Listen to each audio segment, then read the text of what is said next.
Hello विद्यार्थियों, अब हम देखेंगे प्रेजेंट परफेक्ट टेंस के बारे में। हम यहाँ पर विस्तार से चर्चा करने वाले हैं।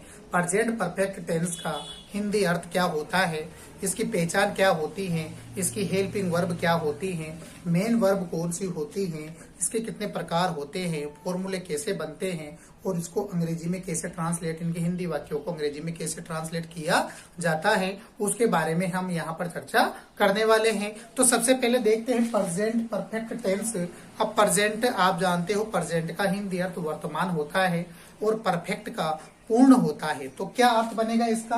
पूर्ण वर्तमान, पूर्ण वर्तमान काल। क्या हो जाएगा इसका अर्थ? पूर्ण वर्तमान काल इसका अर्थ हो जाएगा, पूर्ण वर्तमान काल हो जाएगा। अब अपन चलते हैं पहचान की तरफ। पहचान क्या होती है, इसकी पहचान क्या होती है? ठीक है, अब आप जानते हो प्रेजेंट की पहचान तो है होती है, अर्थात इनके वाक्यों के पीछे भी है आना जरूरी है, तभी तो वो प्रेजेंट का है।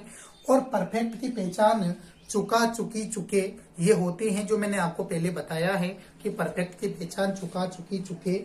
अर्थात अगर आपको हिंदी के वाक्यों में कहीं पर भी चुका, चुकी, चुके दिखे तो उसको आप क्या कह सकते हो? परफेक्ट का वाक्य कह सकते हो। अब ये चुका, चुकी, चुके के पीछे यदि है, आ रहा है, चुका है, चुकी है, चुके हैं, तो फिर आप उसको प्रेजेंट का परफेक्ट कहोगे।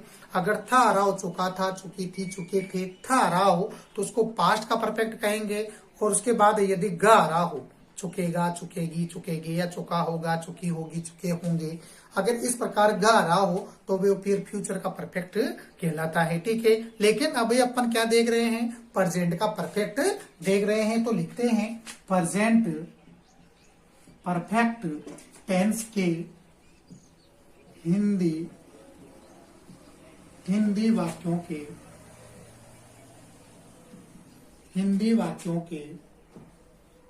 अंत में प्रेजेंट परफेक्ट टेंस के हिंदी वाक्यों के अंत में चुका है, क्योंकि प्रेजेंट में पढ़ रहे हैं, चुकी है, चुके हैं, आदि आते हैं।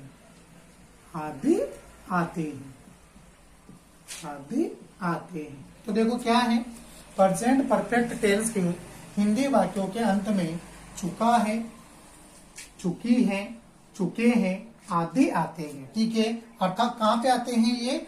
अंत में, मतलब लास्ट में आते हैं। हिंदी के वाक्य जो मैंने आपको पहले बताया है कि हिंदी जो वाक्य होता है उसकी पहचान के लिए आप हमेशा उस वाले वाक्यों को हमेशा पीछे की तरफ से वेरीफाई करें, तब आपको पता चलेगा कि वो कौन से टेंस के उदाहरण हैं। तो देखते हैं एग्जाम्पल इसमें।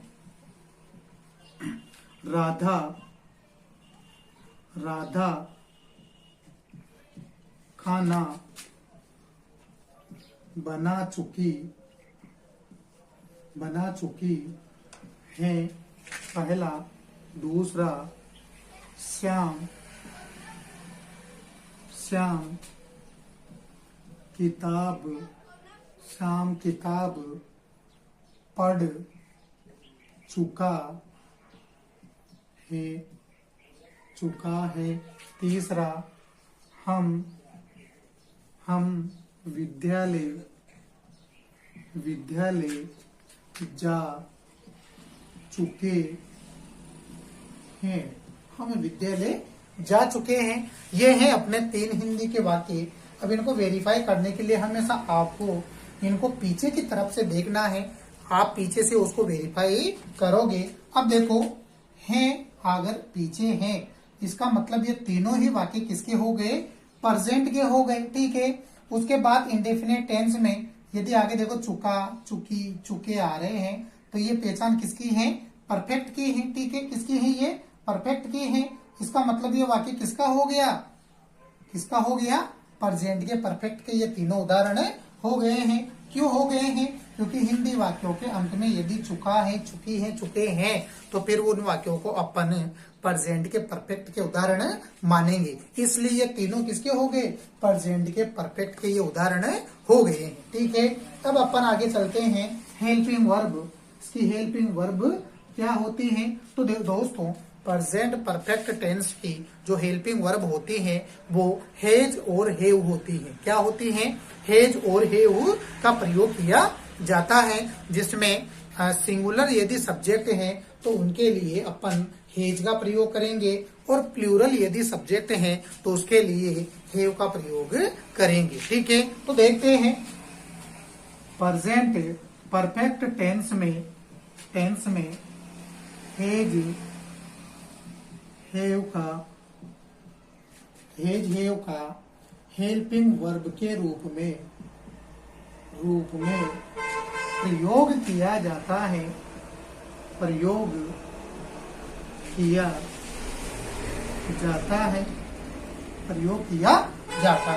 प्रेजेंट परफेक्ट टेंस में हैज हैव का हेल्पिंग के वर्ब के रूप में उनका प्रयोग किया जाता है, जिसमें हैज का प्रयोग सिंगुलर सब्जेक्ट तथा हैव का प्रयोग प्लूरल सब्जेक्ट के साथ किया जाता है। ठीक है, तो देखो प्रेजेंट परफेक्ट जो टेंस होता है उसमें हैज और हैव का हेल्पिंग वर्ब के रूप में प्रयोग किया जाता है, जिसमें हैज का प्रयोग हमेशा सिंगुलर जो सब्जेक्ट होंगे उनके साथ किया जाएगा और हैव का प्रयोग हमेशा प्लूरल सब्जेक्टों के साथ किया जाएगा। ठीक है, उसके बाद अब अपन देखते हैं मेन वर्ब क्या होती है।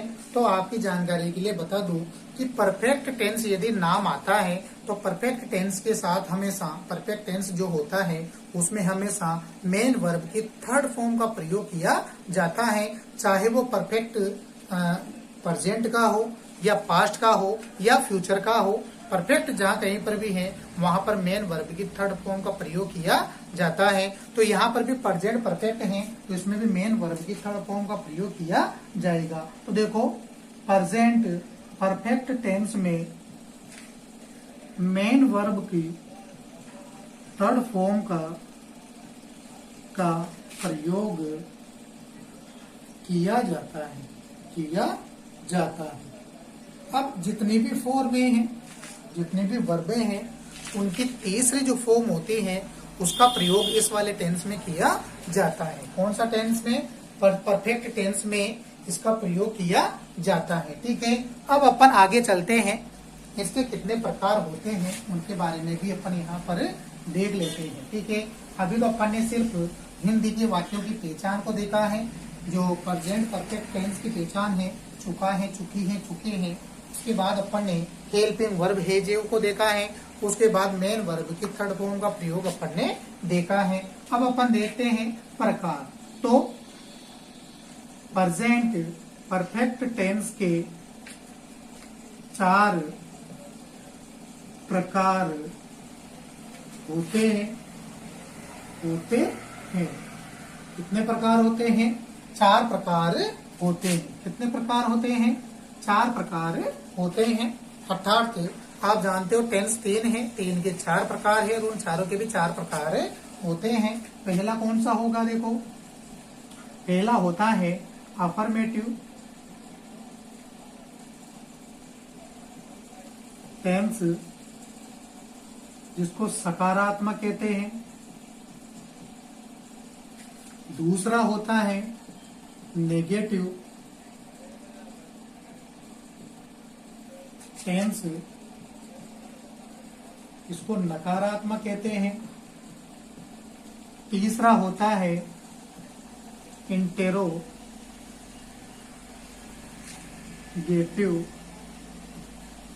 टेंस, इसको प्रश्नवाचक वाक्य कहते हैं। ठीक है, इसके अलावा चौथा होता है इंटेरोगेटिव टेंस, इसको प्रश्नवाचक लेकिन नकारात्मक वाक्य कहते हैं। प्रश्नवाचक नकारात्मक वाक्य कहते हैं। तो देखो प्रेजेंट परफेक्ट के 4 प्रकार होते हैं। अफर्मेटिव टेंस जिसको सकारात्मक, इसमें वाक्य सकारात्मक होता है, पॉजिटिव होता है। नेगेटिव होता है, इसमें वाक्य नकारात्मक हो जाता है। नहीं का प्रयोग होता है, नोट का प्रयोग किया जाता है। उसके बाद इंट्रोगेटिव टेंस से जो टेंस होता है या वाक्य होता है, उसमें वाक्य कैसे शुरू होता है, लास्ट में क्वेश्चन मार्क आता है, ठीक है। उसके बाद इंट्रोनेगेटिव, ये भी है तो प्रश्नवाचक, लेकिन इसमें नकारात्मक का भी भाव है, इसलिए इसमें वो वाक्य कैसे शुरू होगा, लास्ट में क्वेश्चन मार्क आएगा, लेकिन इसमें नहीं का प्रयोग भी किया जाता है, ठीक है। तो ये थे 4 प्रकार प्रेजेंट परफेक्ट टेंस के। अब इनके फॉर्मूलों की अपन बात कर लेते हैं। अब मैंने आपको जानकारी के लिए पहले भी बताया है कि फॉर्मूले हमेशा इन चारों प्रकारों के ही बनते हैं और उन फॉर्मूलों के माध्यम से अपन वाक्यों का निर्माण करते हैं या उनको हिंदी से इंग्लिश में ट्रांसलेट करते हैं। तो देखते हैं सबसे पहले अफर्मेटिव का फॉर्मूला क्या बनेगा। वही सबसे पहले सब्जेक्ट, उसके बाद हेल्पिंग वर्ब हैज और हैव, उसके बाद मेन वर्ब की थर्ड फॉर्म, उसके बाद ऑब्जेक्ट, ठीक है। क्या आता है, सब्जेक्ट उसके अनुसार हेज या हेव सिंगुलर है तो हेज, प्लूरल है तो हेव। उसके बाद मेन वर्ब की कौन सी फॉर्म आएगी, थर्ड फॉर्म का प्रयोग, फिर उसके बाद ऑब्जेक्ट आता है, ठीक है। उसके बाद नेगेटिव देखते हैं। नेगेटिव सब्जेक्ट हेज या हेव, उसके बाद तीसरे स्थान पे हमेशा आपको नोट का प्रयोग करना है, फिर मेन वर्ब की थर्ड फॉर्म, उसके बाद ऑब्जेक्ट आता है, ठीक है। नेगेटिव में नोट का प्रयोग हमेशा तीसरे नंबर पे होता है, मैं आपको पहले भी बता चुका हूँ। उसके बाद इंट्रोगेटिव, इसमें वाक्य कैसे शुरू होता है और लास्ट में क्वेश्चन मार्क आता है। इसके लिए अपन क्या करते हैं, हेल्पिंग वर्ब को सब्जेक्ट से आगे, सब्जेक्ट से पहले लिखते हैं। तो क्या है अपनी हेल्पिंग वर्ब, हेज, हैव, उसके बाद सब्जेक्ट, उसके बाद मेन वर्ब की थर्ड फॉर्म, ऑब्जेक्ट, ठीक है, और उसके बाद लास्ट में क्वेश्चन मार्क आता है, ठीक है। अपन ने कहा कि वाक्य कैसे शुरू होता है, वाक्य प्रश्नवाचक होता है और लास्ट में क्वेश्चन मार्क आता है, ठीक है। चौथे नंबर का होता है इंट्रोनेगेटिव, इसमें भी वाक्य कैसे शुरू होता है, लास्ट में क्वेश्चन मार्क आता है, और लेकिन इसमें नोट का प्रयोग भी किया जाता है, नहीं का प्रयोग भी किया जाता है। तो देखो हेज, हैव, सब्जेक्ट, तीसरा नंबर पे आते ही आपको क्या लगा देना है, नोट लगा देना है। पहला, दूसरा, तीसरे नंबर पे हमेशा नोट का प्रयोग होता है। फिर मेन वर्ब की थर्ड फॉर्म, उसके बाद ऑब्जेक्ट और लास्ट में क्वेश्चन मार्क का प्रयोग आपको करना है। तो ये 4 फॉर्मूले थे जो इन्हीं चारों प्रकारों के माध्यम से बने, या इन्हीं चारों प्रकारों के ये फॉर्मूले बनते हैं, ठीक है। अब अपन चलते हैं प्रेजेंट परफेक्ट टेंस का जो एग्जाम्पल है, जो चुका है, चुकी है, चुके हैं के माध्यम से बना है, ठीक है, उसको अपन इन्हीं फॉर्मूलों के माध्यम से उनका पोस्टमार्टम करते हैं। तो चारों फॉर्मूलों को यहीं पर रखे रहते हैं। उसके बाद अपन उन जो वाक्य हैं उनको बना करके देखते हैं। तो एग्जाम्पल देखो आप, राम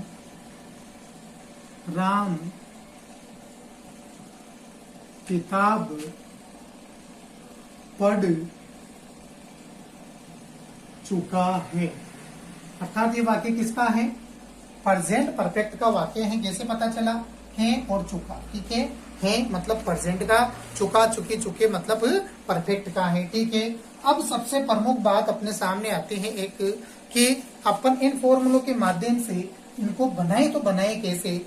इसके लिए आपको क्या करना है, पहले इन उदाहरणों में सबसे पहले सब्जेक्ट को ढूंढना है, ऑब्जेक्ट को ढूंढना है और वर्ब को ढूंढना है। फिर उसके बाद इन फॉर्मूलों के माध्यम से उनको भर देना है। तो देखो सब्जेक्ट अपना मतलब वाक्य में कर्ता, काम करने वाला, पढ़ने का काम राम कर रहा है, तो ये अपना सब्जेक्ट हो गया।